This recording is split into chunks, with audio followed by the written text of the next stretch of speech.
The first frost of November had settled on the courtyard of the Black Swan Inn at Doncaster, and Cecily Marvel stood at the booking desk with the particular stillness of a woman counting what she had left.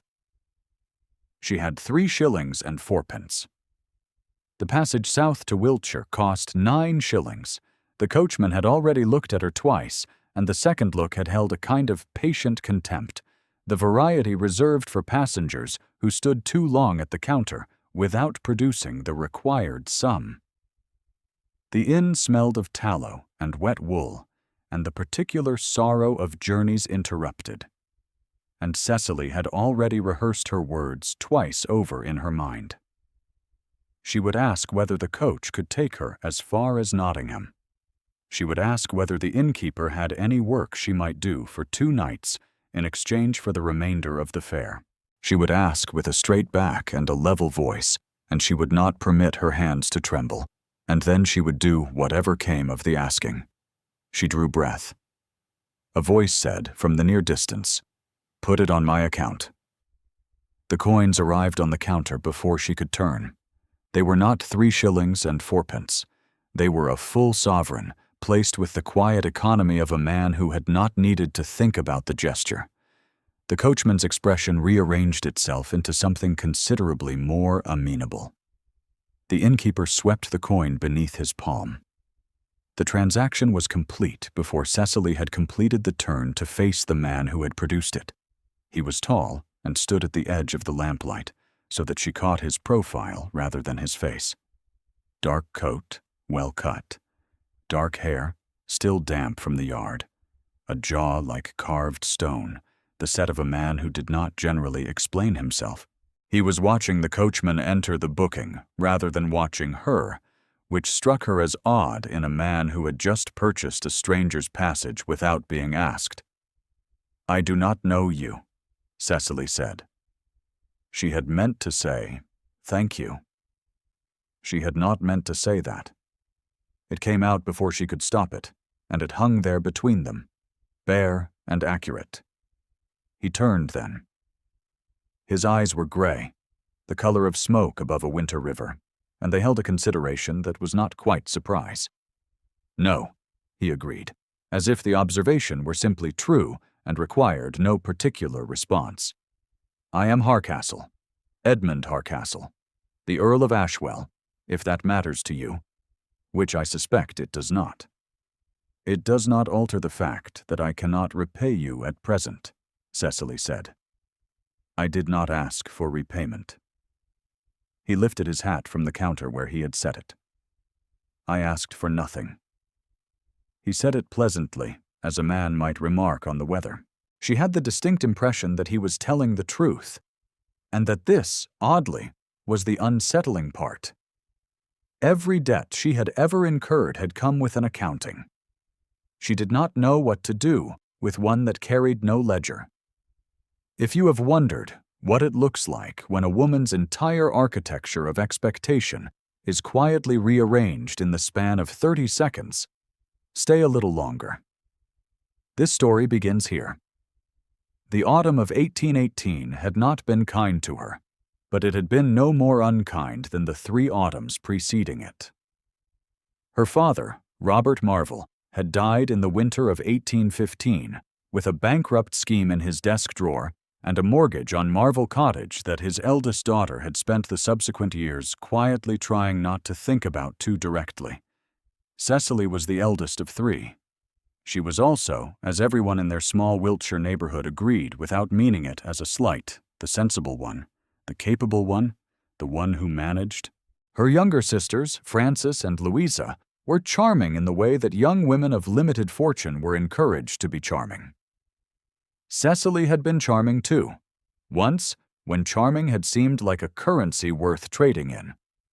That had been before her father's death, before the mortgage came due in earnest, before she had understood that the sum total of her inheritance was a house that did not belong to her, and a reputation for good sense that no one had ever thought to find attractive.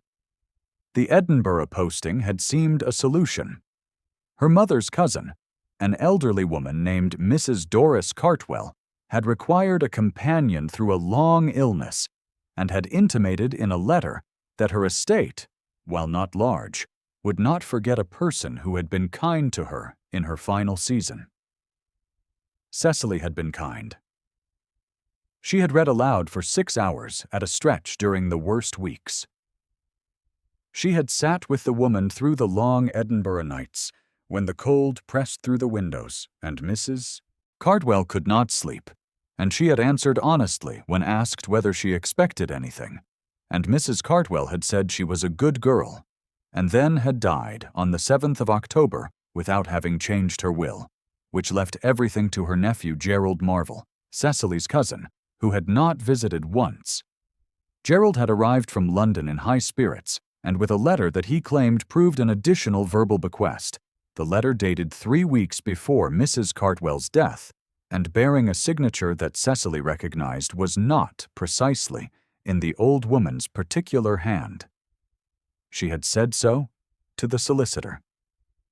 She had said so quietly and carefully, and with the full knowledge that Gerald would hear of it, and that Gerald, who had wanted to offer her a position managing his new household, would now want no such thing.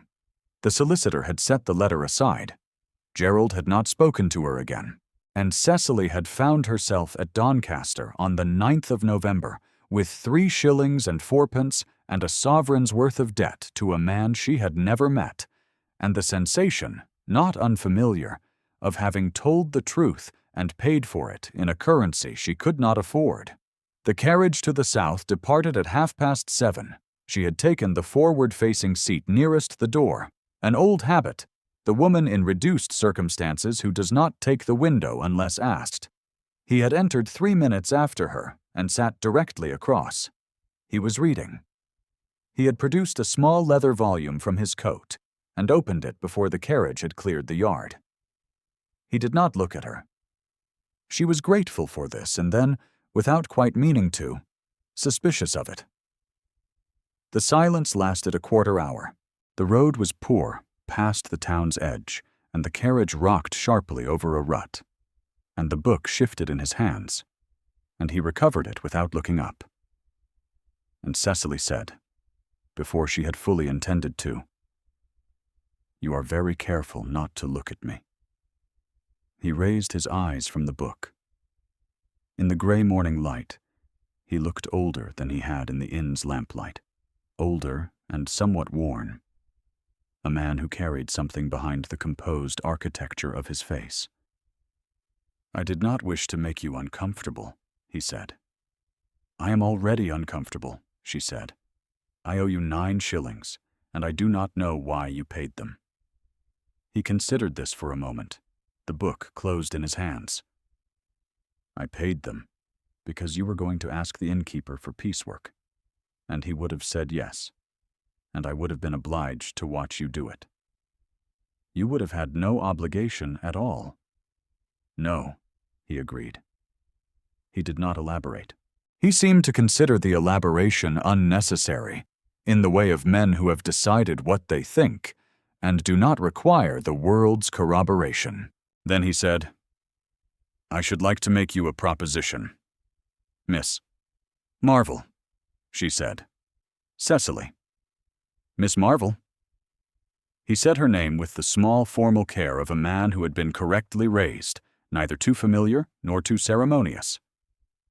"I have been in Edinburgh for 7 weeks, attending to an estate settlement that has required a great deal of evasion and qualified truth, and the careful maintenance of everyone's comfort above everyone's accuracy. I find myself at present very weary of partial speech. I would like, for the duration of this journey, to speak plainly with someone who will speak plainly back." Cecily studied him. "You are asking me to be honest with you. I am asking you to say what you actually think, yes. Not what is polite, not what is strategic, not what will ease my feelings or manage my expectations. Just what is true." He paused. "I recognize it is an unusual condition." "It is a peculiar one," she said, which was honest, and which made one corner of his mouth, shift in a way that was not quite a smile, but was adjacent to one. "What do you offer in return?" "Nothing," he said. "You have already been paid." She looked at him for a long moment. A woman of her circumstances learned to assess arrangements quickly, to weigh the terms against the probable cost of the obligation. She could see no mechanism by which honesty would cost her more than she had already spent that year. She had, after all, told the truth to the solicitor, and that had cost her precisely everything, and she was still here. "Very well," she said. "But I reserve the right to be honestly silent when silence is more accurate than speech." "Accepted," he said, and opened his book again. She turned to look at the gray English landscape unwinding outside the window, the hedgerows stripped back by November, the fields hard and pale under a sky the color of pewter. She watched a crow lift from a fence post and bank south, and she thought about the arrangement she had just entered into, and whether it was better or worse than the silence she had been carrying since Edinburgh. It was better, she decided. She could not have explained why. They spoke again near Ferrybridge, when the coachman stopped to change horses, and the cold air came in through the briefly opened door. He had set the book aside at some point in the preceding miles, and was looking at the road. She asked him, without premeditation, whether he had grown up in Wiltshire. "In Dorset," he said, "though I have held the Ashwell property in Wiltshire these 9 years. Is it a large estate?" "Large enough to require more attention than it receives." He glanced at her. "You are from Wiltshire?" "Yes, a property called Marvel Cottage, near Devizes. Smaller than the name implies." "Most cottages are," he said, which was dry enough that she might have called it droll if she had not been watching his face, which was still composed and gravity-settled. He was not, she thought, a man who deployed wit to charm. He had deployed that remark the way she had deployed her own honesty at the innkeeper's counter, because it was accurate, not because it would be received well. She found herself thinking that she had not spoken to someone like this in quite some time. In Edinburgh, she had spoken to Mrs. Cartwell, who was kind, but clouded by illness. She had spoken to Gerald, whose speech was a series of positions arranged for maximum advantage. She had spoken to no one for 8 months who said what they thought without calculation. "What was the estate settlement?" she asked. He was quiet for a moment, the kind of quiet that is not evasion, but simply the adjustment of a private person to a direct question. "A distant relation. An uncle by marriage to my mother's people, who died without legitimate issue, and left the matter of his library and some small property in the hands of parties who disagreed sharply about their respective entitlements. I was appointed executor, and it took 7 weeks. 3 of them," he said, "were spent waiting for a letter from a solicitor in York who had misplaced his own calendar." She observed, because it was true, "You do not enjoy waiting." "No one enjoys waiting." "Some people are better at it than others," she said. He looked at her with the direct, assessing quality she had come to associate with him in the span of a single morning. "Are you?" She thought about the 3 years since her father's death, the patience of managing on diminishing returns, the patience of Edinburgh and the long nights and Mrs. Cartwell's breathing, the patience of believing, quietly, that something would change. "I have had considerable practice," she said. The road straightened, and the horses found their pace, and the carriage fell into the rhythm of a good stretch of turnpike. And neither of them spoke for some time, and it was not uncomfortable. That was, Cecily thought, the peculiar sensation she had felt at the inn desk. She had been given, against all probability, exactly what she needed. The carriage made Nottingham as the light was failing. They had spoken, during the hours of travel, with the careful growing ease of people discovering that honest speech between strangers requires, at first, the same discipline as any other form of restraint, and then rather less. She had told him about the Edinburgh posting. She had not told it with any particular architecture of complaint, only the facts as they stood. The invalid aunt, the letter that had not been altered, the solicitor, Gerald's silence, the 9 shillings. He had listened without interrupting, which was its own small courtesy. When she had finished, he had said, "You told the solicitor about the letter?" "Yes." "Knowing what it would cost you?" "Yes." "Why?" She had looked at the fields going dark beyond the glass. "Because Mrs. Cartwell was a decent person, and she deserved her intentions respected. And because Gerald knew the letter was wrong, and I dislike people who know a thing is wrong and do it anyway." She paused. "That is probably not a comfortable quality." "No," he said. "It is not." But his voice had held something that was not disapproval. The Nottingham Inn was called the Crown and Mitre, and the innkeeper, a stout, capable woman named Mrs. Cobble, had 2 rooms remaining, and a parlor fire and a cold supper laid for travelers. Cecily had arranged for the lesser room, the one nearest the stairs, and was in the small parlor waiting for supper when she heard, from the hallway, the sound of a girl weeping. The girl was perhaps 16, a plain-faced daughter of the house, sitting on a trunk with a handkerchief pressed to her face.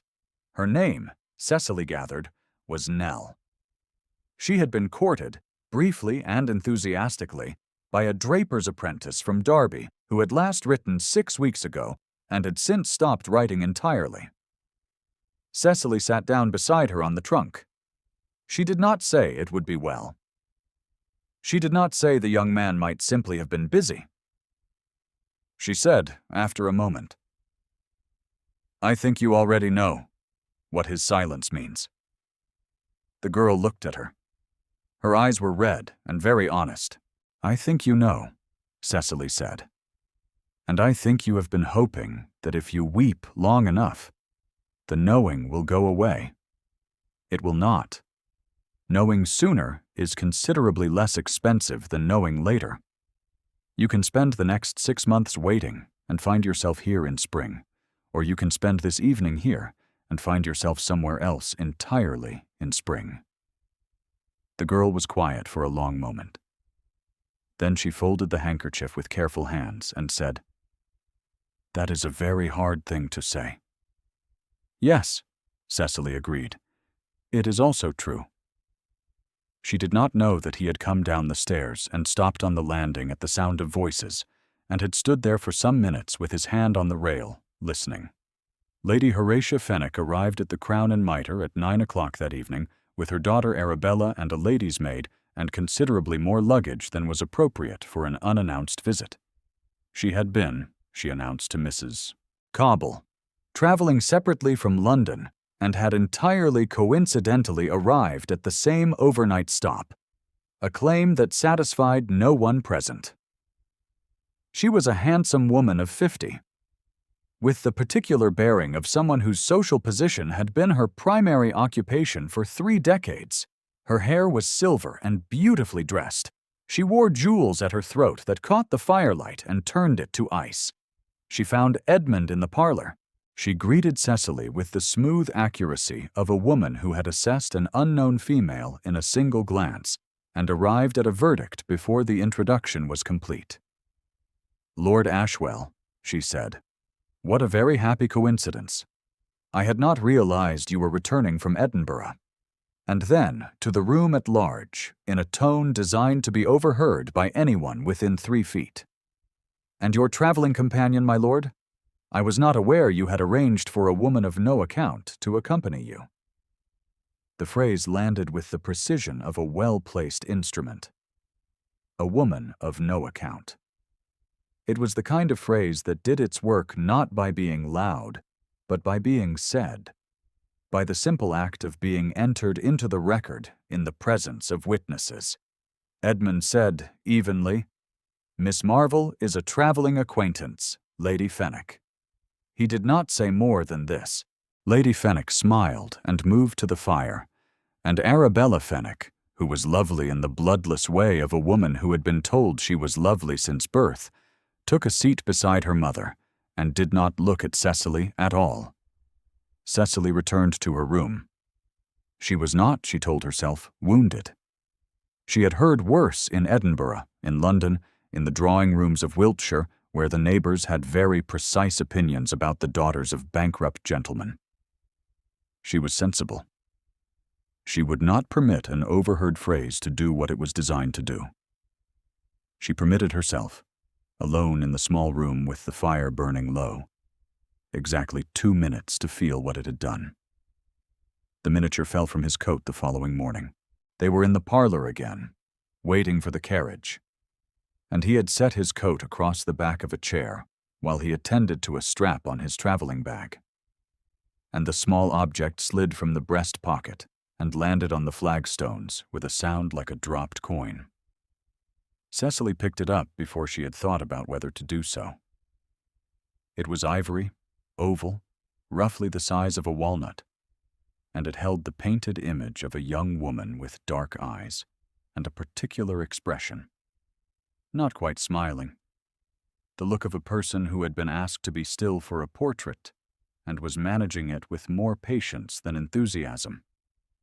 She was perhaps 20 years old in the image. She had a quality about her that Cecily recognized without being able to name it, the quality of someone who was genuinely and wholeheartedly present in whatever room she occupied. She held it out to him. He took it without speaking. And something in his face shifted, an almost imperceptible thing, the way a landscape changes when a cloud passes over the sun. "I am sorry," Cecily said. It was not a polite saying. She said it because it was true. He was quiet for a moment. Then, her name was Clara. He did not say more, and she did not ask. But the silence that followed was the kind that contains information in its shape. The way a space in a sentence tells you what has been left out. "You were not there," she said, not as a question.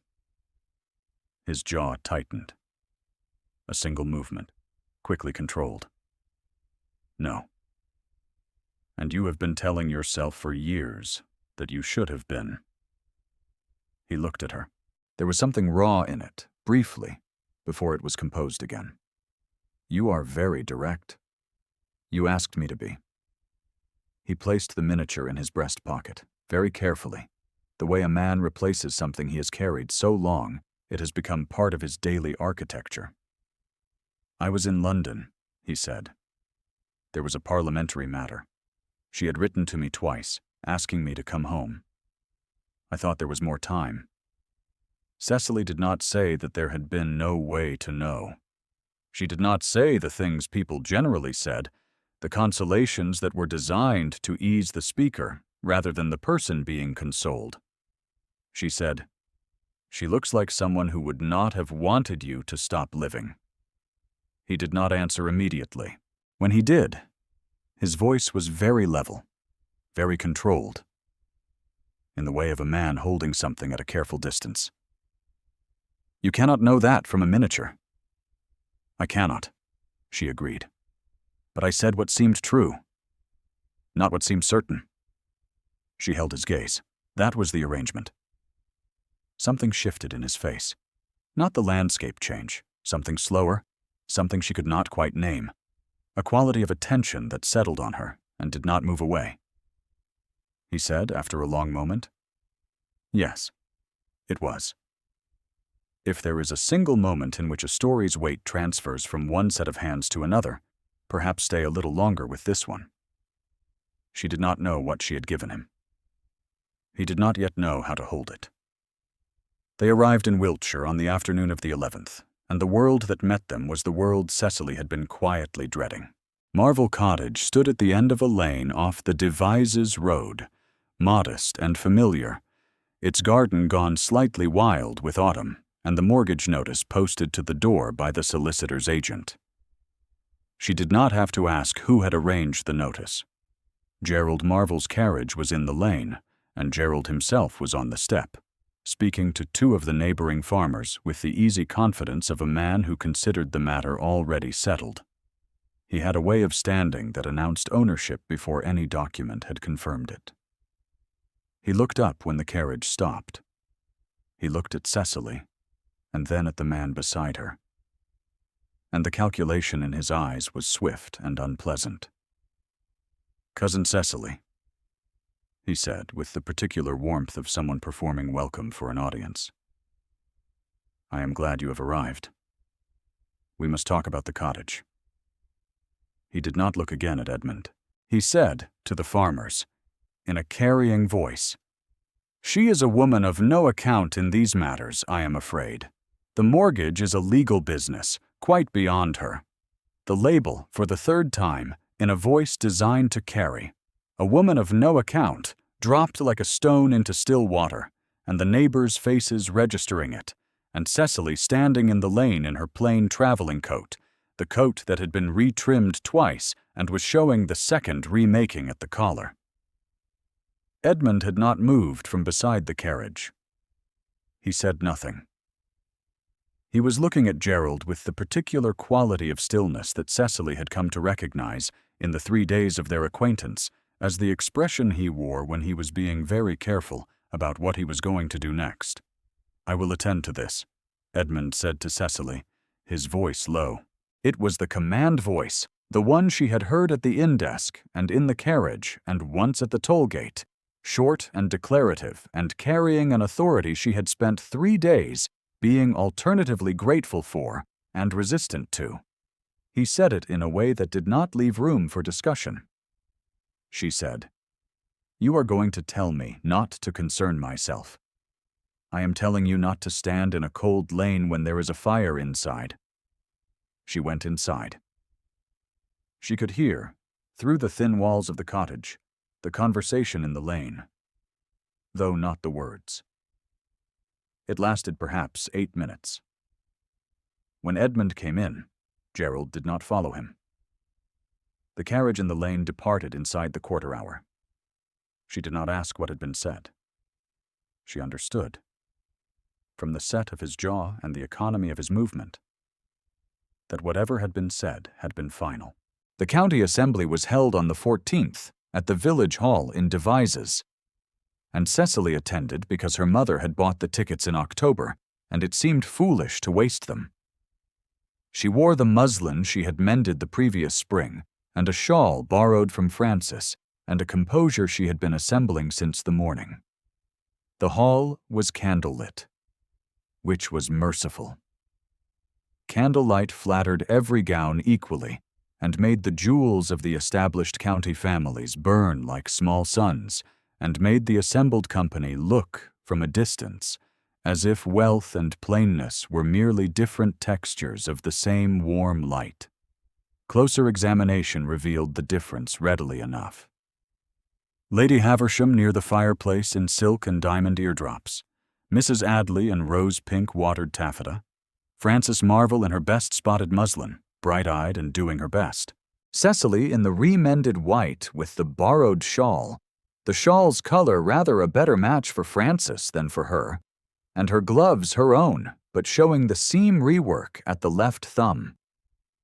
She did not mind. She had learned not to mind. She had been practicing for 3 years. Edmund was there. She had not expected him to be. And the sight of him at the far end of the room, in conversation with the magistrate, produced in her a sensation that she chose, carefully, not to examine. He was in dark blue, his cravat correctly tied, and he had the quality he always had of being the point in any room from which stillness radiated outward. He had sent a note the previous day, a single line in a firm hand, stating that he would call in the morning. She had not answered, which was, she recognized, its own form of honesty. She was aware of exactly where he was in the room throughout the first quarter hour, the way one is aware of a fire in a cold room, not looking at it directly and not needing to. Lady Fenwick was there. Arabella was there. They had taken rooms at the local inn, and they had been in Wiltshire for 3 days. And the neighborhood had formed its assessment of the situation with the rapid efficiency particular to small counties with limited other entertainment. The word, Cecily heard from her sister Frances, was that Lord Ashwell had brought a woman companion from Edinburgh, whose people were not quite what they might be. Mrs. Petworth, the rector's wife, conveyed this to Cecily directly, with the well-meaning candor of a woman who considered herself a social service. "She is a woman of no account, they are saying," Mrs. Petworth reported, dropping her voice and touching Cecily's arm with real sympathy. Lady Fenwick's own phrase, I believe, passed about at the Crown and Mitre, and quite adopted. "I am sorry to tell you, but you ought to know." Cecily stood very still. The glass in her hand was cool and smooth, and she was aware of holding it rather harder than was necessary. Across the room she could see Edmund speaking with the magistrate. She could see Lady Fenwick, at the edge of the conversation, drawing Edmund with the casual certainty of someone who had never had reason to doubt her own choreography. Arabella had been positioned at Edmund's left, very close, her shoulder nearly touching his, her expression the calm, confident expression of a woman who has been told all her life that she is the correct choice and has not yet encountered compelling evidence to the contrary. The phrase had followed her from Doncaster to Nottingham, to the lane outside her own mother's cottage, and now into the assembly hall where she had danced, once, at 17, in a white gown and with a clear conscience. A woman of no account. 3 settings, 3 voices, the same verdict passed from one pair of hands to the next, and the neighborhood receiving it with the mild, unhesitating acceptance of a community that generally trusted the verdicts of people who spoke with confidence. She looked across the room one more time. Edmund was not looking at her. He was listening to the magistrate, his face composed and slightly abstracted, the face of a man managing a social obligation. Lady Fenwick said something at his elbow, and he turned, and the turn was very smooth. The turn of a man who does not need to decide in advance where to direct his attention. And she watched him and felt the understanding settle into her chest with the quiet of something expected finally arriving. She set down her glass. She found her shawl. She did not allow herself the luxury of hurrying. She walked to the hall's side door with the measured step of a woman who was leaving a party early because she had a headache, not because she had heard herself reduced, in public, to a phrase. The side door opened onto the cold lane beside the hall, and the November air hit her face, and she stood in it for a moment, and breathed. Behind her, the door opened again. She did not turn. She knew the step. "You are leaving," Edmund said. "I have a headache," she said. "Cecily." He said her name. Her given name the first time, without the title, without the miss. He said it in the voice that was not the command voice, something quieter and more careful, the voice she had heard on the landing in Nottingham the morning of the miniature. She turned. He was standing in the door's frame, and the light from the hall fell behind him and made his face difficult to read, but she could see enough. She could see that he had left Lady Fenwick standing at the edge of the conversation and come here instead, and she could see that he had done it quickly, without equivocation. And she could see that the composure he generally wore was slightly less perfect than usual. "You heard what Mrs. Petworth said," he said. It was not a question. "You did not deny it," she said. She had not meant to say that either. It came out before the architecture of her composure could contain it. "When Lady Fenwick said it in Nottingham, you did not say anything." He was quiet. She watched him take that, feel the truth of it, not dispute it. "No," he said. "I did not." "Why?" "Because I was startled," he said, and she could hear the cost of it, the honesty that had been asked of her being paid back in kind. I was startled, and I was slow, and I am telling you that because you asked for the truth, and that is the truth. I was not indifferent. I was not in agreement. I was a man who heard something wrong and failed, in the moment, to do what he should have done. She looked at him. She said nothing. She had learned, in the past several days, that silence between them tended to say the things that words could not carry. He said, "Come back inside." To what end? To the end of correcting the record. He held out his hand, not his gloved hand, his bare hand in November, in the cold lane. It was an offer, not a command. She took it. She had not intended to. It was not a decision. It was a recognition, the body knowing something before the mind had granted permission. They went in through the side door together, and the room was still in motion, the assembly continuing with its ordinary machinery. And Lady Fenwick looked up and saw them enter, and something in her expression shifted, a small contraction, a recalculation. Edmund walked toward the center of the room, and the people nearest him stepped back in the instinctive way of people near authority. And the magistrate turned, and Mrs. Petworth turned, and Lady Fenwick came forward 2 steps and stopped. He said nothing dramatic. He did not address the room in the manner of a man making an announcement. He simply stood in the open center of the floor with Cecily beside him and said, in a voice that carried without effort, to the magistrate, and to Lady Fenwick, and to Mrs. Petworth, and to the half-dozen people who had turned at their entrance, "She is the most honest person in this county." He said it the way a man states a fact he has taken some time to verify and is now prepared to stand behind. He said it with the particular weight of someone who has spent 3 days in confined proximity with a person and arrived at a clear-eyed conclusion.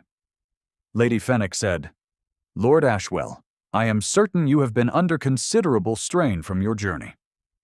Edmund said, "Lady Fenwick?" He said just the name. The full stop was audible. The magistrate looked away. Mrs. Petworth pressed her lips together in the expression of someone revising. Then Edmund said very quietly to Cecily, "I believe I owe you 9 shillings." She looked at him. "That is not how debt works." "No," he agreed. "It is not. I am attempting a different proposition." He did not look away from her. The room had stilled, or the part of it nearest them had stilled, and the orchestra at the far end was still playing, and the candles were doing what candles do in a room where something is being decided. "I should like to speak to your mother tomorrow morning, if you will permit it." She understood what he was asking. She understood it in the precise, concrete Regency period sense of what it meant for a man to ask to speak to a woman's mother the morning after a public assembly. She said, "You have asked nothing of me but the truth." "I ask nothing of you now but permission," he said. "The rest is mine to manage." "I should like," she said, and she said it with the careful precision she had been using all her life to keep the world from guessing at the cost of things, "very much to say yes." He did not declare himself further. He did not deliver a speech. He gave her a short, grave nod, the nod of a man who has heard the answer. He came out into the cold to hear and knows what to do next. And then he turned to find her mother, and Lady Fenwick, reading the room correctly for the first time, began to speak with Arabella in a low voice about the arrangements for their return to London. The morning was clear and cold, and the frost had come back, and the light through the parlor window of Marvell Cottage was the particular thin brightness of late November in the English countryside, the kind of light that makes the world look freshly washed. Edmund Hardcastle spoke with Cecily's mother, Mrs. Marvell, for 40 minutes, and Mrs. Marvell cried twice, briefly, and recovered with the brisk efficiency of a woman who had been managing the practicalities of her grief for 3 years, and was quite practiced at it. The mortgage would be addressed. There was a property adjacent to Ashwell's estate that had been in question as to its tenant, and there were other matters, smaller ones, that were simply a question of being attended to by someone who was willing to attend to them. Gerald Marvel sent a letter. It was brief and correct in form and contained no apology. Cecily set it on the parlor table and did not read it twice. She was in the parlor when Edmund came back from his conversation with her mother, and she was holding the small ivory miniature because he had left his coat on the chair by the door and it had slipped from the pocket again, and she had picked it up again with the same instinct. She held it out to him. He looked at it for a moment. Then he said, "Clara would have liked you. She had a very low tolerance for evasion." "That is a high compliment," Cecily said. "From you?" "It is the highest one I know," he said simply. She placed the miniature, carefully, on the parlor mantelpiece, beside the small china clock that had belonged to her father. It was a presumption. She was aware of it as a presumption. She looked at him to see whether he would correct her. He did not correct her. He looked at the miniature on the mantelpiece and then at Cecily, and then he crossed the room in 3 measured steps and took her hand again. And this time it was cold. His hand and hers. And the parlor fire was burning low, and outside the window the frost was going off the grass in the thin November sun. She said, "I do not know what I am to call you." "Edmund," he said. He said it the way she had said her own name to him, 3 days and a lifetime ago at the Doncaster Inn. Plainly, without ornament, just the true thing. She said it. She said it once, quietly. And the syllables felt like something she had been keeping in trust for some time, and could now, finally, return. By the following spring, the cottage was no longer mortgaged. By the following spring, Cecily Marvel had become Cecily Harcastle, and the name fitted her with the simple accuracy of something that had always been true and had taken only a particular season to become visible. The ivory miniature of Clara still stood on the mantelpiece of what was now Cecily's parlor, and she dusted it on Tuesdays with the same care she gave to her father's china clock. And sometimes, in the evenings, Edmund would be in the chair beside the fire reading, and she would look up from her own book and find him watching her, and neither of them would say anything, and the fire would do what fires do, and the room would be very quiet and very warm. He had paid her passage home and asked for nothing but the truth. She had given him every word of it, and discovered, at the end of the accounting, that the truth had cost her nothing she needed to keep. If Cecily's journey moved you, leave a quiet comment. This story was glad to be told.